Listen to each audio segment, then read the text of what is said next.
ठुकराठो मां अव्हां खे ख़बर ॾींदा हलूं सज्जाद हुसैन मंगी जी रिपोर्ट मुताबिक़ ठुकराठो शहर में अॻूणे वफ़ाक़ी वज़ीर ऐं पीपल्स पार्टी अॻवान सैयद खुर्शीद अहमद शाह ठुकराठो जे मुअज़्ज़ज़ शख़्सियत हाजी अहमद ज़मान खान मोहतम जे आजियाने में शिरकत।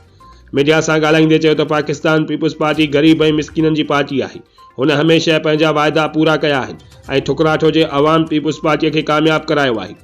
इंशाअल्लाह वफ़ाक़ में हुकूमत ठही त ठुकराठो जी सुई गैस जो पहिरीं तरजीह ॾिनी वेंदी ऐं BHU सेंटर खे अपग्रेड करे सिहत जी सहूलियत फराहम कई वेंदी।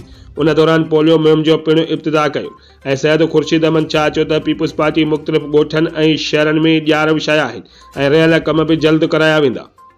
हुन सां गॾु पीपल्स पार्टी अॻवान डॉक्टर आफ़ताब हुसैन सूमरो ऐं मियां महमद आबिद इंढर, वाजिद अली शाह मकामी, अॻवान ख़ालिद हुसैन मोहतम, अली हसन मोहतम, कुर्बान अली मंगी, लाला शफ़क़त मंगी, ज़ाहिद हुसैन मोहतम ऐं ॿिया गॾु हुआ।